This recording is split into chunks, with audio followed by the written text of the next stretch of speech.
So നമ്മൾ ഈ stock മാർക്കറ്റിലൊക്കെ list ചെയ്ത കമ്പനീസിന്റെ പെർഫോമൻസ് ഇൻഡിക്കേറ്റ് ചെയ്യാൻ മെയിനായിട്ട് യൂസ് ചെയ്യുന്ന റേഷ്യോ ആണ് PE ratio. Welcome to Entri Elevate ACCA's financial reporting classes.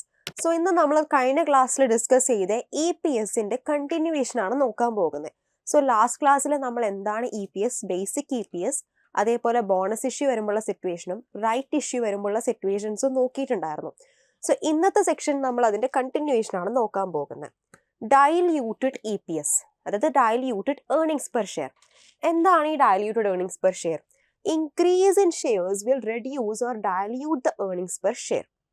Dilute ചെയ്യാന്ന് പറഞ്ഞാൽ തന്നെ നമുക്കറിയാം അല്ലേ, ഇത് കുറച്ചും കൂടി ഒന്ന് കൂട്ടുക. ഇവിടെ ഷെയർസിനെ ഡൈല്യൂട്ട് ചെയ്യുക. ഡൈല്യൂട്ട് ചെയ്താൽ എന്തായിരിക്കും അവിടെ എഫക്റ്റ്? അതാണ് ഈ ഡൈല്യൂട്ടഡ് EPS ബേസിക്കലി ഉദ്ദേശിക്കുന്നത്. Examples of dilutive factors are, എന്തൊക്കെയാണ് ഈ ഡൈല്യൂട്ട് ചെയ്യുന്ന സാധനങ്ങൾ? The conversion terms of convertible bonds or convertible loan notes. ഒന്നാമത്തെ സിറ്റുവേഷൻ കൺവേർട്ടിബിൾ ലോൺ നോട്ട്സ് ആണ് വരുന്നത്. രണ്ടാമത്തത് the exercise price for options and the subscription price for warrants. ഓപ്ഷൻസും വാറൻസും വരുമ്പോഴുള്ള സിറ്റുവേഷൻ. സോ ഈ രണ്ട് കേസസും നമ്മൾ ഈ ഒരു വീഡിയോയിൽ ഡീറ്റെയിൽ ആയിട്ട് തന്നെ എന്ത് ചെയ്യും, ഡിസ്കസ് ചെയ്യുന്നതാണ്. സോ ഫസ്റ്റ് തന്നെ ഈ ഡൈല്യൂട്ടഡ് EPSന്റെ എന്താണ് ആ ഒരു ഇക്വേഷൻ? ബേസിക്കലി EPS എന്ന് പറയുമ്പോൾ എന്താണ്? Earnings divided by number of shares. പക്ഷെ ഇവിടെ സംവാട്ട് എന്തൊക്കെ സംഭവിക്കുന്നുണ്ട്? ഡൈല്യൂട്ട് ചെയ്യുന്നുണ്ട്. സോ അവിടെ ആ ഒരു ഡിഫറൻസ് വരുന്നത് ഏർണിംഗ്സിന്റെ കൂടെ നോഷണൽ എക്സ്ട്രാ ഏർണിംഗ്സ്. എന്താണ് ഏർണിംഗ്സ് എന്നുള്ളത് നമ്മൾ ആ കൺവേർട്ടിബിൾ ലോൺ നോട്ട്സിന്റെ പറയുമ്പോൾ പറയാം. അതേപോലെ തന്നെ നമ്പർ ഓഫ് ഷെയർസിൻ്റെയും നോഷണൽ എക്സ്ട്രാ ഷെയർസ് വരുന്നുണ്ട്. സോ ആദ്യം നമുക്ക് ഏതിനെ പറ്റി ഡിസ്കസ് ചെയ്യാം? കൺവേർട്ടിബിൾ ഇൻസ്ട്രുമെന്റ്സ്, അതായത് കൺവേർട്ടിബിൾ ലോൺ നോട്ടിനെ പറ്റിയിട്ട് ഡിസ്കസ് ചെയ്യാം. If the convertible bonds or preference shares had been converted, the interest or dividend would be saved, therefore earnings would be higher. The additional earnings would be subject to tax, the number of shares would increase. So ഇതൊക്കെ പോട്ടെ, നമുക്കൊരു practically ചെറിയൊരു example വെച്ചിട്ട് തന്നെ നോക്കാം. Okay, ആദ്യം എന്താണ് ഈ കൺവേർട്ടിബിൾ ബോണ്ട് എന്നുള്ളത് മനസ്സിലാക്കണം. സാധാരണ ഒരു ലോൺ എടുത്ത് എന്താ സംഭവിക്കുക? നമ്മൾ ആ ഒരു പീരിയഡിന് എൻഡ് എത്തുമ്പോഴേക്ക് ആ ലോൺ എമൗണ്ടും ഇൻട്രസ്റ്റും, പ്രിൻസിപ്പളും ഇൻട്രസ്റ്റും എന്ത് ചെയ്യും? റീപേ ചെയ്യും. അതല്ലേ സംഭവിക്കുന്നത്. പക്ഷേ ഈ കൺവേർട്ടിബിൾ ലോൺ നോട്ടിൽ എന്താണെന്ന് വെച്ചാൽ അവസാനം കൺവേർട്ടിബിൾ ലോൺ നോട്ട് അല്ലെങ്കിൽ കൺവേർട്ടിബിൾ ബോണ്ട് എന്നും നമുക്ക് പറയാം. നമുക്കൊരു ഓപ്ഷൻ ഉണ്ട്. ഇക്വിറ്റി ഷെയർസ് ആയിട്ട് എന്ത് ചെയ്യാൻ പറ്റും? കൺവേർട്ട് ചെയ്യാൻ പറ്റും. നമ്മൾ ഈ ലോണിന്റെ principal amount and interest repayment ചെയ്യുന്നതിന് പകരം അതിൻ്റെ ആ റിഡംഷൻ പീരിയഡിൽ, അതായത് റീപേയ്മെന്റ് ടൈം ഇത് ക്യാഷ് ആയിട്ട് ചെയ്യുന്നതിന് പകരം നമുക്ക് എന്ത് ചെയ്യാം? ഇക്വിറ്റി ഷെയർസ് ആയിട്ട് കൺവേർട്ട് ചെയ്യാം. ആസ് എ റിസൾട്ട് എന്ത് സംഭവിക്കും? നമ്മുടെ ഷെയർസിന്റെ കൗണ്ട് കൂടില്ലേ? നമ്പർ ഓഫ് ഷെയർസിന്റെ കൗണ്ട് കൂടില്ലേ? ഇതാണ് നോഷണൽ എക്സ്ട്രാ ഷെയർസ് ഉദ്ദേശിക്കുന്നത് അല്ലെ? നമ്മുടെ ഷെയർസിന്റെ എണ്ണം കൂടും. എന്താണ് ഈ ഡൈല്യൂട്ടഡ് EPSലെ എഫക്റ്റ്? ഒന്നാമത്തെ എഫക്റ്റ് നമുക്ക് മനസ്സിലായി, ഷെയർസിന്റെ എണ്ണം കൂടും. രണ്ടാമത്തെ എഫക്റ്റ് എന്താ സംഭവിക്കുന്നത്? ഇതൊരു ലോൺ നോട്ടാണ്. അപ്പോൾ ഒബ്വിയസ്ലി ലോൺ എന്ന് പറയുമ്പോൾ ഇവിടെ എന്തുണ്ടാവും? ഇൻട്രസ്റ്റ് എന്ന് പറഞ്ഞൊരു ഫാക്ടർ ഉണ്ട് അല്ലെ? ലോണിന്റെ എമൗണ്ടിന്റെ മേലെ എന്തുണ്ടാവും? ഇൻട്രസ്റ്റ് ഉണ്ടാവും. സോ നമ്മളിത് ഇക്വിറ്റി ഷെയറിലേക്ക് കൺവേർട്ട് ചെയ്യുന്നതാണെങ്കിൽ പിന്നീട് അത് ഇക്വിറ്റി ഷെയർ ആയി പിന്നെ അവിടെ ഇൻട്രസ്റ്റ് ഉണ്ടോ? ഇൻട്രസ്റ്റ് എന്ന് പറഞ്ഞൊരു ഫാക്ടർ ഇല്ലല്ലോ, ഇല്ല. അപ്പൊ ഇൻട്രസ്റ്റ് എന്ന് പറഞ്ഞൊരു ഫാക്ടർ ഇല്ലാതിരിക്കുമ്പം അവിടെ ഓട്ടോമാറ്റിക്കലി പ്രോഫിറ്റ് ആഫ്റ്റർ ടാക്സിന്റെ നമ്മുടെ പ്രോഫിറ്റ് ആഫ്റ്റർ ടാക്സ് അല്ല, പ്രോഫിറ്റ് ഫിഗർ എന്ത് ചെയ്യും? മാറില്ലേ? ആൻഡ് പ്രോഫിറ്റ് ഫിഗർ മാറുമ്പം ആസ് എ റിസൾട്ട് എന്തും മാറും? അതിന്റെ മേളിലുള്ള ടാക്സിന്റെ എഫക്റ്റ് മാറില്ലേ? ഒബ്വിയസ്ലി മാറും അല്ലേ? ഇപ്പൊ 20,000 പ്രോഫിറ്റ്, അതിന് മേലെ 30% ടാക്സ്. പക്ഷെ ഇൻട്രസ്റ്റിന്റെ എഫക്റ്റ് കൺസിഡർ ചെയ്തപ്പോഴേക്ക് പ്രോഫിറ്റ് 30,000 അപ്പോൾ ഓട്ടോമാറ്റിക്കലി അതിന്റെ മേലുള്ള ടാക്സ് മാറില്ലേ? അതന്നെ ഇവിടെ ഉദ്ദേശിച്ചത്. സോ രണ്ടാമത്തെ എഫക്റ്റ് എവിടെ വരും? ഇൻട്രസ്റ്റിന്റെ മേളിൽ വരും. മൂന്നാമത്തെ എഫക്റ്റ് എവിടെ വരും? ടാക്സിനും അത് ബാധിക്കും. സോ ഒബ്വിയസ്ലി ഡൈല്യൂട്ടഡ് EPSന്റെ ഇക്വേഷനിൽ നിങ്ങൾക്ക് നോക്കിയാൽ മനസ്സിലാവും, ഈ നോഷണൽ എക്സ്ട്രാ ഏർണിംഗ്സ് എന്ന് പറയുന്ന ബേസിക്കലി അപ്പം എന്താണ്? നമ്മുടെ ഇൻട്രസ്റ്റും ടാക്സിന്റെ എഫക്റ്റുമാണ് ഇവിടെ ബാധിക്കുക. ആൻഡ് നമ്പർ ഓഫ് ഷെയർസ്, നമ്മുടെ ഇക്വിറ്റി ഷെയർ ആയിട്ട് കൺവേർട്ട് ചെയ്യുമ്പോൾ ഓട്ടോമാറ്റിക്കലി ഇതാണ് ഈ നോഷണൽ എക്സ്ട്രാ ഷെയർസ്, ഇതാണ് ഷെയർസിനെ അവിടെ എഫക്ട് ചെയ്യുന്നത്. ഇങ്ങനെയാണ് ഡൈല്യൂട്ടഡ് EPSൽ കൺവേർട്ടിബിൾ ലോൺ നോട്ട് ഡൈല്യൂട്ടീവ് ആയിട്ട് വരുന്നത്, എഫക്റ്റ് വരുന്നത്. സോ ഇനി നിങ്ങൾക്ക് ഈ സ്റ്റേറ്റ്മെന്റ്സ് വായിക്കുമ്പോൾ എന്താണ്? ഒബ്വിയസ്ലി കുറച്ചും കൂടി ക്ലിയർ ആവും. The interest or dividend would be saved, therefore earnings would be higher. ഇവിടെ നമ്മൾ പറഞ്ഞു ഇൻട്രസ്റ്റിന്റെ case. additional earnings would be subject to tax. As a result, taxിന്റെ എഫക്റ്റ് വരും. The number of shares would increase. അതായത് normally for example ഇപ്പോൾ ഒരു 100,000 ആണ് നമ്മുടെ പ്രോഫിറ്റ്. ഓക്കെ, ഇപ്പം ഉള്ള കറൻറ്റിലുള്ള പ്രോഫിറ്റ്. അതിൻ്റെ കൂടെ എക്സ്ട്രാ ഒരു സാധനം ഇൻട്രസ്റ്റ് ഒരു 70,000 കൂടി വന്നു. ഓക്കെ, ഇൻട്രസ്റ്റ് ഒരു 70,000 വന്നു. അപ്പോൾ റിമൈനിങ് നമ്മുടെ ഈ ഇൻട്രസ്റ്റ് കഴിച്ചിട്ടുള്ള നമ്മുടെ പ്രോഫിറ്റ് ഫിഗർ എത്ര വരിക? 30,000 ആണ് അവസാനം പ്രോഫിറ്റ് ഫിഗർ വന്നിട്ടുള്ളത്. ഇനി ടാക്സ് വരുമല്ലോ. ഈ 30,000 മേലെ ടാക്സ് വരും. നമുക്കൊരു 30% ടാക്സ് എടുക്കാം. സോ 30,000 ഇൻറ്റു 30% എന്ന് പറയുമ്പോൾ ടാക്സ് എമൗണ്ട് എത്രയാണ് വരുന്നതെന്ന് നമുക്ക് നോക്കാം. സോ ഇവിടെ നമുക്ക് ടാക്സ് 9,000 വന്നിട്ടുണ്ട്. സോ ടാക്സും കൂടി കഴിഞ്ഞിട്ട് പ്രോഫിറ്റ് ആഫ്റ്റർ ടാക്സ് എത്രയാണ് വരുന്നത്? 21,000. ഓക്കെ, ഇങ്ങനെയാണ് വന്നിട്ടുള്ളതെന്ന് വിചാരിക്കാം. സോ ഇവിടെ നമ്മുടെ ടാക്സിൻ്റെ ഫിഗർ 30,000 ഇൻറ്റു 30% 9,000 വന്നിട്ടുണ്ട്. സോ ഇതിൽ നിന്ന് റെഡ്യൂസ് ചെയ്യുമ്പോൾ പ്രോഫിറ്റ് ആഫ്റ്റർ ടാക്സ് എത്രയാണ് വരുന്നത്? 21,000. ഇതാണ് ഒരു നോർമലി ഉള്ള കേസ്. ഇനി ഡയല്യൂട്ടഡ് EPS നമ്മൾ എങ്ങനെ ചെയ്യുമ്പം അവിടെ ഏർണിങ്സിൻ്റെ എഫക്റ്റ് എങ്ങനെയാണ് വരിക എന്നുള്ളത് ഈ ഒരു എക്സാമ്പിൾ ത്രൂ നമുക്കൊന്ന് നോക്കാം. സോ പ്രോഫിറ്റ് ആഫ്റ്റർ ടാക്സ് ആയിരിക്കും നിങ്ങൾക്ക് ഒബ്വിയസ്ലി ക്വസ്റ്റ്യനിലൊക്കെ പറഞ്ഞിട്ടുണ്ടാവുക. അതായത് ഈ കേസിൽ എത്രയാണ്? 21,000. ഇനി ഡയല്യൂട്ടഡ് EPS കാൽക്കുലേറ്റ് ചെയ്യുമ്പോൾ നിങ്ങൾക്കറിയാം അവിടെ ഇൻട്രസ്റ്റ് എന്ത് ചെയ്യണം? നമ്മൾ ആഡ് ബാക്ക് ചെയ്യണം. കാരണം നമ്മൾ ഷെയർ ആയിട്ട് കൺവേർട്ട് ചെയ്യുകയാണെങ്കിൽ അവിടെ ഇൻട്രസ്റ്റ് വരുമോ? പിന്നെയും ഇല്ല. ഇക്വിറ്റി ഷെയറിൻ്റെ മേലെ എവിടെയാണ് ഈ ഇൻട്രസ്റ്റ് എന്ന് പറഞ്ഞ സാധനം അല്ലേ? സോ ഇൻട്രസ്റ്റ് ആഡ് ബാക്ക് ചെയ്യാം. ഇൻട്രസ്റ്റ് എത്രയായിരുന്നു? 70,000 ആണ് നമ്മുടെ ഇൻട്രസ്റ്റ് ആയിട്ട് എടുത്തിട്ടുള്ളത്. So 70,000 interest. And after this profit വരിക 91,000 ആണ്. And tax. സോ ഇവിടെ നമ്മൾ 70,000 എന്ത് ചെയ്തു? കൂട്ടി. അപ്പം ഈ 70,000 എക്സ്ട്രാ കൂട്ടുമ്പം ആസ് എ റിസൾട്ട് അത്രയും എമൗണ്ടിൻ്റെ മേലെ ടാക്സ് എമൗണ്ടും കൂടില്ലേ? കൂടും. സോ 70,000 ഇൻറ്റു 30% എന്ന് പറയുമ്പോൾ നമ്മുടെ ടാക്സ് എത്ര വരും? 21,000 ടാക്സും വരും. സോ ടാക്സ് കുറച്ച് കഴിഞ്ഞിട്ട് നമ്മുടെ അഡ്ജസ്റ്റഡ് ഏർണിങ്സ് എത്രയാണ്? അതായത് നമ്മുടെ ഈ എഫക്ട്സ് ഒക്കെ കൺസിഡർ ചെയ്ത് കഴിഞ്ഞിട്ടുള്ള അഡ്ജസ്റ്റഡ് ഏർണിങ്സ് 91,000 21,000 കുറച്ച് as a result 70,000. So diluted EPS calculate ചെയ്യുമ്പോൾ ഇങ്ങനെയാണ് നിങ്ങളുടെ ഒരു പ്രോഫിറ്റിൻ്റെ സെക്ഷനിൽ ഏർണിങ്സിൻ്റെ സെക്ഷനിൽ ആ എഫക്റ്റ് വരിക. നോർമലി നമ്മൾ ചെയ്യാന്ന് വെച്ചാൽ എങ്ങനെയാണ്? പ്രോഫിറ്റ് ആഫ്റ്റർ ടാക്സിന്ന് നോൺ കൺട്രോളിങ് ഇൻട്രസ്റ്റ് ഉണ്ടെങ്കിൽ അത് കുറക്കുക. പ്രിഫറൻസ് ഡിവിഡൻഡ് കൊടുക്കാനുണ്ടെങ്കിലോ ഇറിഡീമബിൾ പ്രിഫറൻസ് ഡിവിഡൻഡ് ഉണ്ടെങ്കിൽ അതും കുറക്കുക. സോ ഡയല്യൂട്ടഡ് EPSൻ്റെ കേസിൽ നിങ്ങൾ എന്ത് ചെയ്യേണ്ടി വരും? ഈ ഒരു അഡ്ജസ്റ്റ്മെൻറ്റും കൂടി കൺസിഡർ ചെയ്യണം. ടാക്സിൻ്റെ കേസിൽ ഇൻട്രസ്റ്റിൻ്റെ കേസിലും ആസ് എ റിസൾട്ട് അവിടെ ടാക്സിൻ്റെ എഫക്റ്റും വരുന്നത് എന്താണെന്നുള്ളത് നോക്കണം. സോ ഇനി നമുക്കൊരു ക്വസ്റ്റ്യൻ ഡിസ്കസ് ചെയ്ത് നോക്കാം. സോ ഇവിടെ റിക്വയർമെൻറ്റ് ഇതാണ്. നമ്മുടെ ഡയല്യൂട്ടഡ് EPS കാൽക്കുലേറ്റ് ചെയ്യാനാണ് റിക്വയർമെൻറ്റ് ഉള്ളത്. On 1st April an entity issued a convertible loan note of 1,250,000. ഇത്രയും എമൗണ്ട് വരുന്നൊരു കൺവേർട്ടിബിൾ ലോൺ നോട്ടാണ് ഇഷ്യൂ ചെയ്തത്. The loan note carries an effective interest rate of 8%. 8% ആണ് ഇൻട്രസ്റ്റ് റേറ്റ് വരുന്നത്.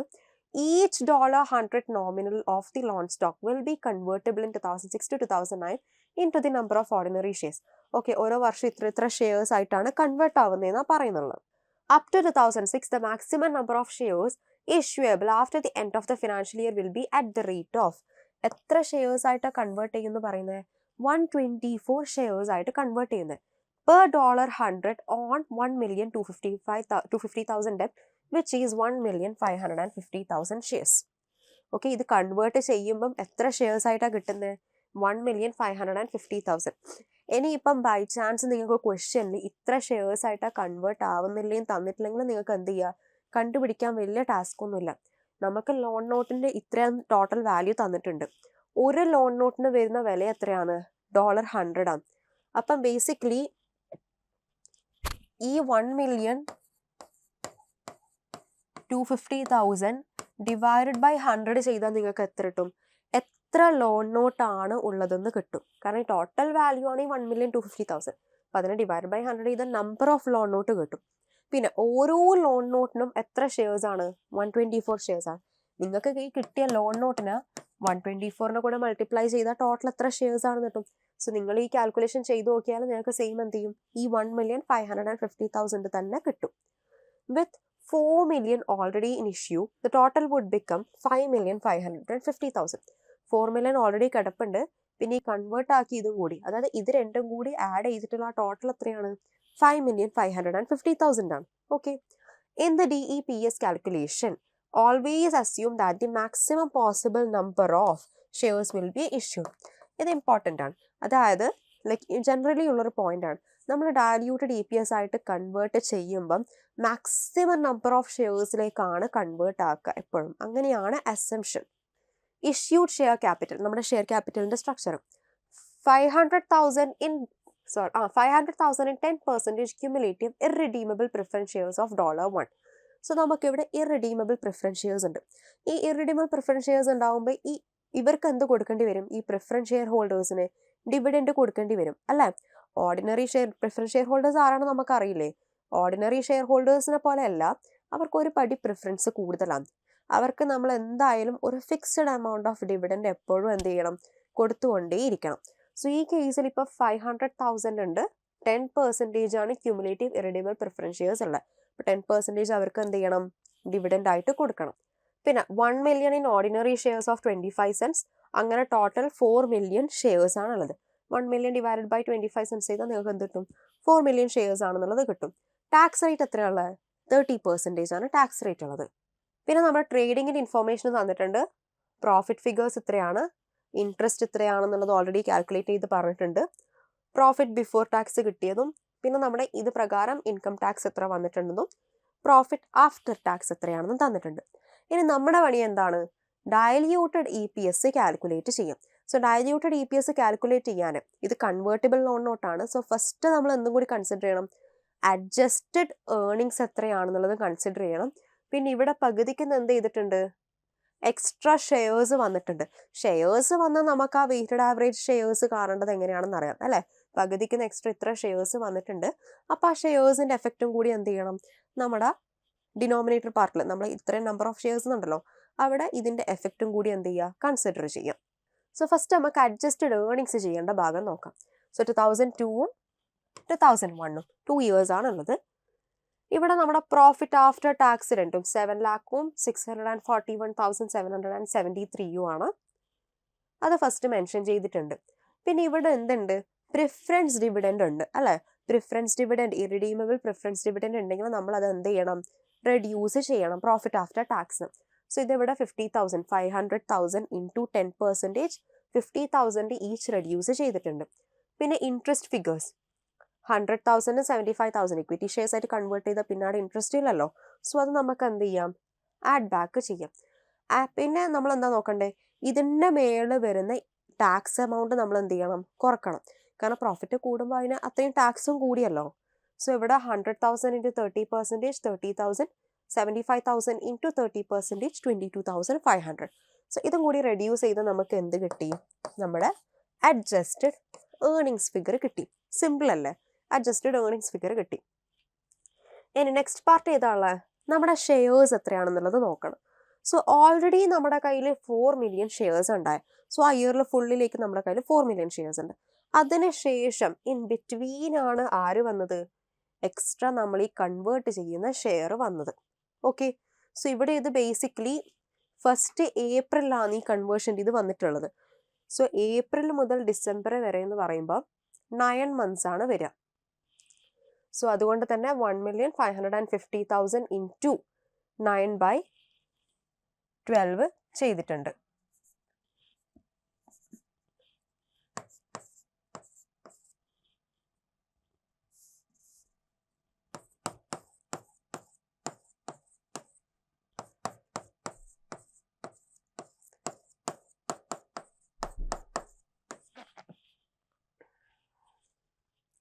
And നമ്മൾ എന്ത് ചെയ്യുക? നമുക്കിപ്പോൾ അഡ്ജസ്റ്റഡ് ഏർണിങ്സ് ഇവിടെ 2001 ഫിഗർ എത്ര ഉള്ളത്? 5 million നമുക്കിവിടെ 5,162,500 ആണ് ഫിഗർ വന്നിട്ടുള്ളത്. ആൻഡ് നെക്സ്റ്റ് ഇയർ നമ്മൾ നോക്കുകയാണെങ്കിൽ 2002 നോക്കുകയാണെങ്കിലോ 4 million. പിന്നെ അവിടെ നമ്മുടെ കയ്യിൽ ഈ 1,550,000 എന്ന് പറയുന്ന ഫിഗർ ഹോൾ ഇയറിലേക്ക് തന്നെ ഉണ്ട്. അതുകൊണ്ട് തന്നെ ഇവിടെ എത്രയാണ് വരിക?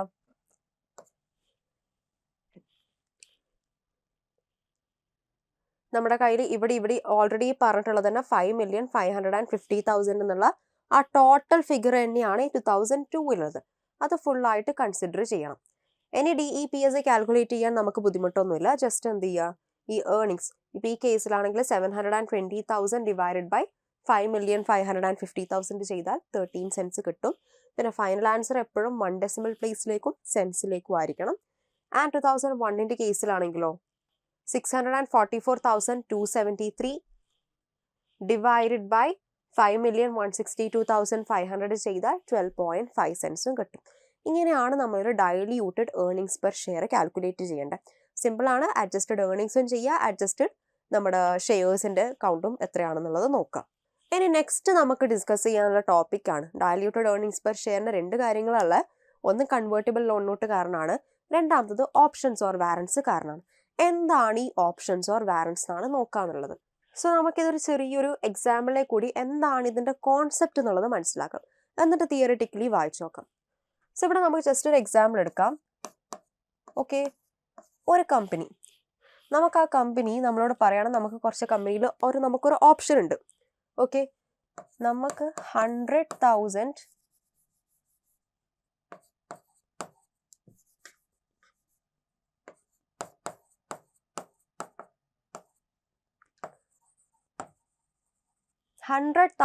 ഷെയർസ് ബൈ ചെയ്യാനുള്ള ഓപ്ഷൻ ഉണ്ട്. ഓക്കെ, 100,000 ഷെയർസ് ബൈ ചെയ്യാം 2 years at a price of $2.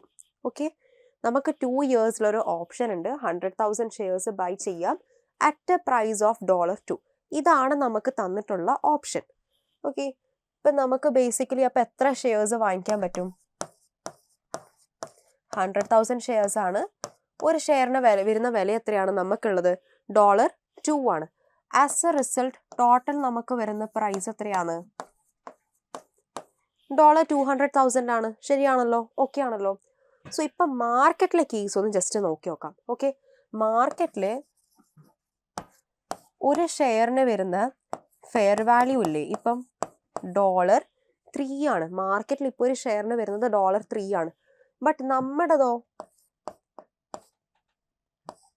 നമുക്ക് ഈ ഓപ്ഷൻ്റെ മേലെ കിട്ടുന്ന വാല്യൂ ഇല്ലേ, അതിന് എക്സൈസ് പ്രൈസ് അല്ലെങ്കിൽ എക്സൈസ് വാല്യൂ എന്ന് പറയാം. ഓക്കെ, നമുക്കുള്ള എക്സൈസ് പ്രൈസ് എത്രയാണ് അല്ലെങ്കിൽ എക്സൈസ് വാല്യൂ എത്രയാണ്? $2 ആണ്. നമുക്ക് ലാഭമല്ലേ? മാർക്കറ്റിൽ $3 ആണ്, പക്ഷെ നമുക്കത് പ്രൈസ് ചേഞ്ച് ചെയ്യില്ല, കാരണം നമ്മൾ അവിടെ ഒരു ഓപ്ഷൻ ഉണ്ട് അവിടെ. സോ നമുക്ക് ഇനി വാങ്ങിക്കുകയാണെങ്കിൽ എത്രയും വാങ്ങിക്കൊണ്ടു, എത്ര വിലക്ക് കിട്ടും? $2 പെർ ഷെയറിന് കിട്ടും. പക്ഷെ മാർക്കറ്റിൽ നോർമലി ഇപ്പം എത്രയുള്ളത്? $3 ആണ്. സോ ബേസിക്കലി നമുക്ക് ലാഭമാണ്. So as per fair value നാം നോക്കുകയാണെങ്കിൽ ശരിക്കും ഈ 200,000 ഇപ്പം നമുക്ക് എത്ര ഷെയർ കിട്ടും? 100,000 ഷെയർ കിട്ടും. പക്ഷെ മാർക്കറ്റിലെ കേസ് നോക്കുകയാണെങ്കിൽ ഈ 200,000 എത്ര ഷെയർസ് ആണ് കിട്ടുക? 200,000 ഡിവൈഡഡ് ബൈ ഈ $3 ചെയ്ത് നോക്കാം. അതായത്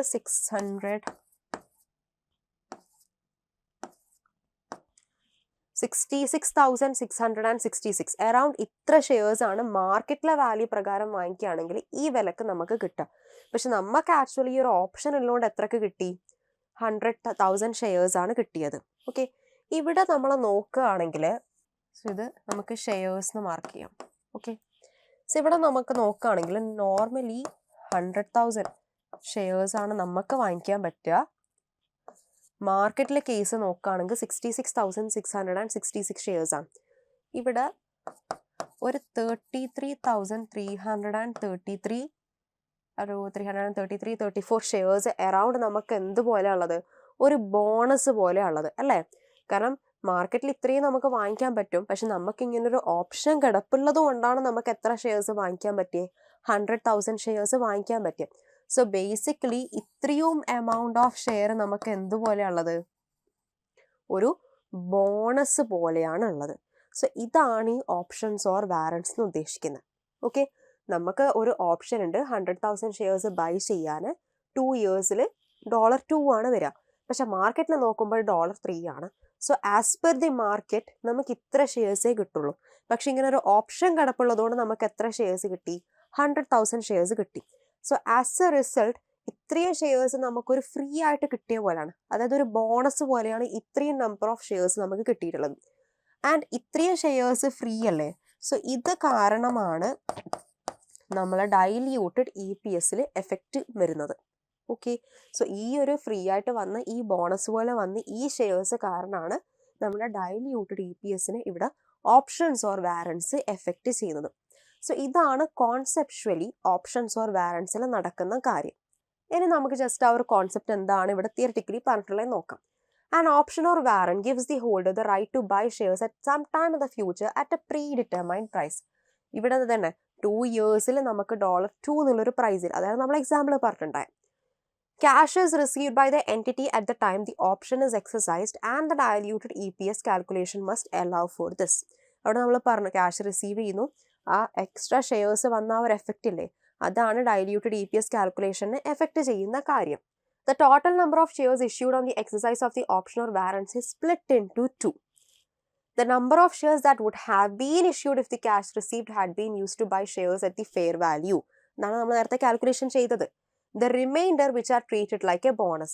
നമ്മൾ ആ ഡിഫറൻസ് കണ്ടില്ലേ, 33,333, അതായിട്ടാണ് നമ്മൾ എന്തായിട്ട് ട്രീറ്റ് ചെയ്തിട്ടുള്ളത്, ഒരു ബോണസ് പോലെ ട്രീറ്റ് ചെയ്തിട്ടുള്ളത്. That is as having been issued for no consideration. അത് ഫ്രീ ആയിട്ട് എന്നുള്ള രീതിയിൽ. The number of shares issued for no consideration is added to the number of shares when calculating the DEPS.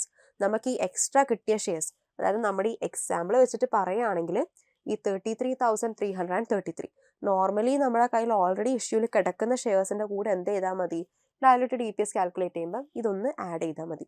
കാരണം നമ്മളെ ഷെയർസിൻ്റെ എണ്ണം എന്തായി, ഷെയർസ് ഡൈല്യൂട്ടായി, അതാണ് ഇവിടെ എഫക്റ്റ് വരുന്നത്. ഇനി ഇതിപ്പം നമ്മൾ ഈ കോൺസെപ്ച്വലി നിങ്ങൾക്ക് മനസ്സിലാകാൻ വേണ്ടിയിട്ടാണ് ഈ ഒരു റൂട്ടിലേക്ക് കൂടി ഇങ്ങനെ പോയത്.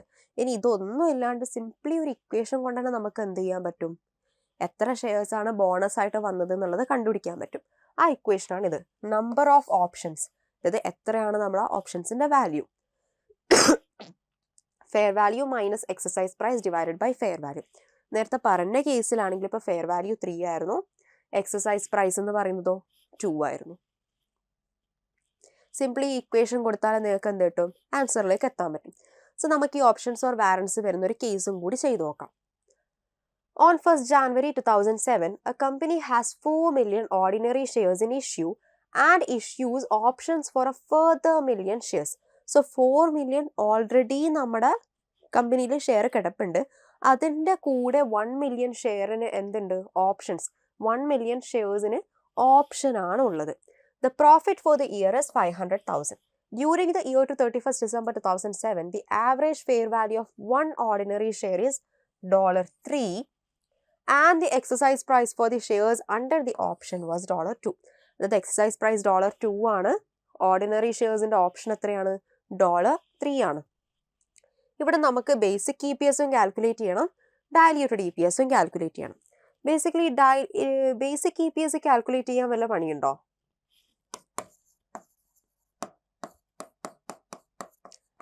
ബേസിക് EPS കാൽക്കുലേറ്റ് ചെയ്യാൻ നമ്മുടെ ഏർണിങ്സ് എടുക്കുക, ഡിവൈഡഡ് ബൈ എന്ത് ചെയ്താൽ മതി, നമ്മുടെ നമ്പർ ഓഫ് ഷെയർസ് എടുത്താൽ മതി. ഏർണിങ്സ് എന്ന് പറയുന്നത് ഇവിടെ 500,000 ആണ്. പിന്നെ നമ്പർ ഓഫ് ഷെയർസോ, ഓപ്ഷൻസ് ഇല്ലാതെ നോർമലി ബേസിക് EPS ആണല്ലോ, നോർമലി നമ്മളെ കയ്യിൽ ഇഷ്യൂവിൽ എത്ര ഷെയർസ് ഉണ്ടെന്ന് മാത്രമേ പറയുന്നുള്ളൂ, 4 million. പിന്നെ അതിന് ശേഷം ഒന്നും വന്നൊന്നും പറയുന്നില്ല. സോ പ്രത്യേകിച്ചൊന്നും വർക്കിങ്സ് ഒന്നും ഇല്ല. So 500,000 divided by 4 million. ഞാൻ ജസ്റ്റ് ഡിവൈഡ് ചെയ്ത് നോക്കിയിട്ട് സെൻസിലേക്ക് നമുക്ക് കൺവേർട്ട് ചെയ്യാം. സോ സിംപ്ലി നമുക്ക് എത്ര കിട്ടും, 12.5 cents കിട്ടും. സോ ഇത് വല്ല ബുദ്ധിമുട്ടൊന്നുമില്ല. ഇനി നെക്സ്റ്റ് കേസ് എന്താണ്, ഡൈല്യൂട്ടഡ് EPS കാൽക്കുലേറ്റ് ചെയ്യാൻ. സോ ഇവിടെ നമ്മൾ ഏതിൻ്റെ എഫക്റ്റ് കൺസിഡർ ചെയ്യണം, ഇവിടെ ഓപ്ഷൻസ് ആണ്. സോ ഓപ്ഷൻസിൻ്റെ എഫക്റ്റ് കൺസിഡർ ചെയ്യണം. സോ ഇവിടെ നമുക്ക് 1 million ഫെർദർ മില്യൺ ഷെയർസ് എന്ന് പറയുമ്പോൾ 1 million ഷെയർസ് ആണ്.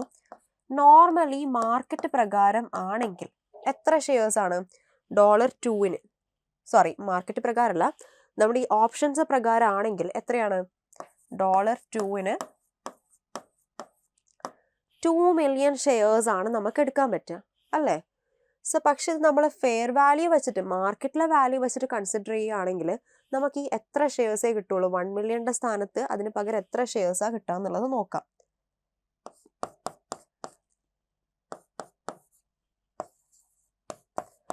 ആസ് പെർ ഫെയർ വാല്യൂ ആണെങ്കിൽ ഈ 2 million എന്നുള്ള വിലക്ക് എത്ര ഷെയർസ് കിട്ടും, ഡിവൈഡഡ് ബൈ 3 എന്ന് പറയുമ്പോൾ എത്ര കിട്ടുക എന്നുള്ളത് ജസ്റ്റ് കാൽക്കുലേറ്റ് ചെയ്ത് നോക്കാം.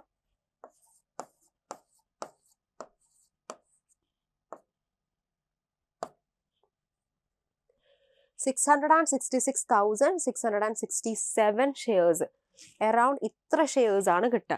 പക്ഷെ നമുക്ക് ഈ ഓപ്ഷൻസ് ഉള്ളത് കൊണ്ട് എത്ര ഷെയർസ് കിട്ടി? അതിന് പകരം 1 million ഷെയർസ് കിട്ടി. സോ എക്സ്ട്രാ എത്ര ഷെയർസ് നമുക്ക് ബോണസ് ആയിട്ട് വന്നു? 1 million എന്ത് ചെയ്യാം? ഈ 666,666 മൈനസ് ചെയ്യാം. സോ അറൌണ്ട് 333,333 ഷെയർസ് ആണ് നമുക്കിവിടെ എക്സ്ട്രാ ഒരു ബോണസ് പോലെ വന്നിട്ടുള്ളത്. ഓക്കെ, ഇനിയിപ്പോൾ നിങ്ങൾക്ക് ഇതിങ്ങനെ നമ്മൾ ആ ഒരു കോൺസെപ്ച്വലി പോകുന്നത് കൊണ്ടാണ് ഈ റൂട്ടിൽ പോയത്. ഇനി ഇതല്ല, നമുക്ക് ഡയറക്റ്റ്ലി എന്ത് ചെയ്യാം? ഇക്വേഷൻ വെച്ചിട്ട് കാൽക്കുലേറ്റ് ചെയ്ത് നോക്കാം. അതാകുമ്പോൾ ടൈം സേവ് ആയല്ലോ. എത്ര ഓപ്ഷൻസാണ് നമുക്കുള്ളത്? സോ ഇവിടെ നമ്മുടെ കേസിൽ നമുക്ക് എത്ര ഓപ്ഷൻസാണ് ഉള്ളത്? 1 million ഓപ്ഷൻസ് ആണുള്ളത്. നമ്മുടെ ഫെയർ വാല്യൂ എത്രയാണ്? $3 ആണ്. എക്സസൈസ് പ്രൈസ് എന്ന് പറയുന്നത് $2 ആണ്. ഡിവൈഡഡ് ബൈ നമ്മുടെ ഫെയർ വാല്യൂ എന്ന് പറയുന്നത് $2 ആണ്. സോ ഈ ഇക്വേഷൻ പ്രകാരം നിങ്ങൾ ജസ്റ്റ് കാൽക്കുലേറ്റ് ചെയ്ത് നോക്കുകയാണെങ്കിലും നമുക്ക് ആൻസർ എത്ര തന്നെയാണ് കിട്ടുക? നമ്മൾ നേരത്തെ കാൽക്കുലേറ്റ് ചെയ്ത സെയിം നമ്പർ ഓഫ് ഷെയർസ് തന്നെയാണ് നമുക്ക് ബോണസ് ആയിട്ട് കിട്ടുക. അതായത് 333,333 ഷെയർസ്. ഇത് തന്നെയാണ് നമുക്ക് ബോണസ് ആയിട്ട് കിട്ടിയിട്ടുള്ളത്.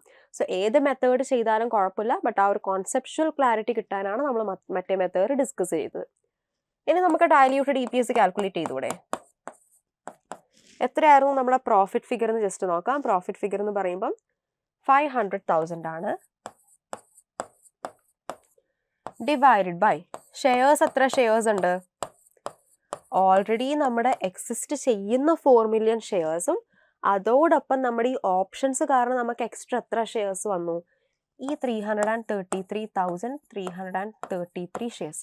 അതായത് 4,333,333 ഷെയർസ് ആണ് ഇപ്പം കിടപ്പുള്ളത്. ഇനി ഇത് ജസ്റ്റ് ഡിവൈഡ് ചെയ്ത് നോക്കാം. ഡിവൈഡ് ചെയ്യുമ്പോൾ നമുക്ക് around 11.5 cents. Up to 1 decimal place മാത്രമേ വേണ്ടൂ. 11.5 cents ആണ് നമ്മുടെ ഡൈല്യൂട്ടഡ് EPS വരാം. സോ ജസ്റ്റ് നമുക്ക് ആ ഒരു കോൺസെപ്ച്വലി കാര്യം ജസ്റ്റ് ഒന്ന് മനസ്സിലാക്കി എളുപ്പമാണ് ചെയ്യാൻ. സോ ഇനി നമുക്ക് ജസ്റ്റ് ഇത്രയും നേരം നമ്മൾ ജസ്റ്റ് കാൽക്കുലേഷനിലായിരുന്നു പോയിക്കൊണ്ടിരുന്നത്. ഇനി കുറച്ച് തിയറിറ്റിക്കലായിട്ട് കുറച്ച് കാര്യങ്ങളും കൂടി ഒന്ന് നോക്കാനുണ്ട്. Importance of EPS. സോ EPSന്റെ ഇമ്പോർട്ടൻസ് ബേസിക്കലി 2 കാര്യങ്ങളാണ് നമുക്ക് ഇവിടെ നോക്കാനുള്ളത്. Price earnings ratio. So price earnings ratio, the EPS figure is used to compute the major stock market indicator of performance, the price earnings ratio. So നമ്മൾ ഈ stock മാർക്കറ്റിലൊക്കെ list ചെയ്ത കമ്പനീസിന്റെ performance indicate ചെയ്യാൻ main ആയിട്ട് use ചെയ്യുന്ന ratio ആണ് ഈ PE ratio. And ഈ PE റേഷ്യോയിൽ നമ്മൾ എന്ത് യൂസ് ചെയ്യും? EPS യൂസ് ചെയ്യും കണ്ടുപിടിക്കാൻ. സോ അതുകൊണ്ട് തന്നെ ഇത് വളരെ ഇമ്പോർട്ടൻ്റ് ആണ്. PE ratio is equal to market value of share divided by EPS എന്നാണ്. പിന്നെ trend in EPS. Although EPS is based on profit and ordinary activities after taxation, the trend in EPS may be a more accurate performance indicate than the trend in profit. നമ്മൾ ആ profit ട്രെൻഡിനേക്കാൾ കുറച്ചും കൂടി accurate ആണ് ഏത്? EPS എന്ന് പറയുന്നത്. അതേപോലെ EPS measures the performance from the perspective of investors and potential investors and shows the amount of earnings available to each ordinary shareholder, so that it indicates a potential return on individual investment. കാരണം ഇത് നമ്മൾ invest ചെയ്ത ഓരോ ഷെയറും നമുക്ക് കിട്ടുന്ന earnings return എത്രയാണെന്നാണല്ലോ EPSൽ പറയുന്നത്.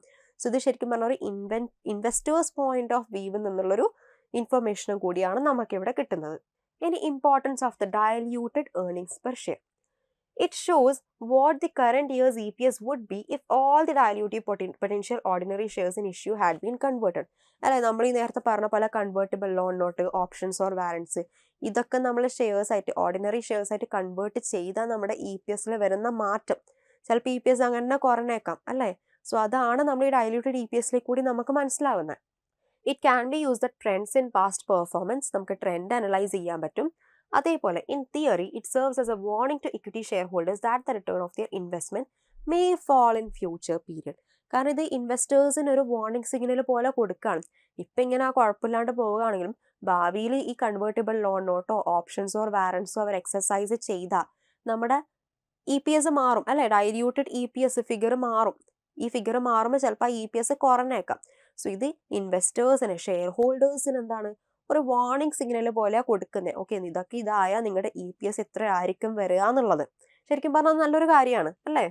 So നമ്മുടെ അങ്ങനെ EPS എന്നുള്ള ഒരു സ്റ്റാൻഡേർഡാണ് കവർ ചെയ്തിരിക്കുന്നത്. ഈ ഒരു സ്റ്റാൻഡേർഡിൽ നമ്മൾ ഡൈല്യൂട്ടഡ് ഏർണിംഗ്സ് പെർ ഷെയർ ആണ് ഡീറ്റെയിൽ ആയിട്ട് പറഞ്ഞിട്ടിരിക്കുന്നത്.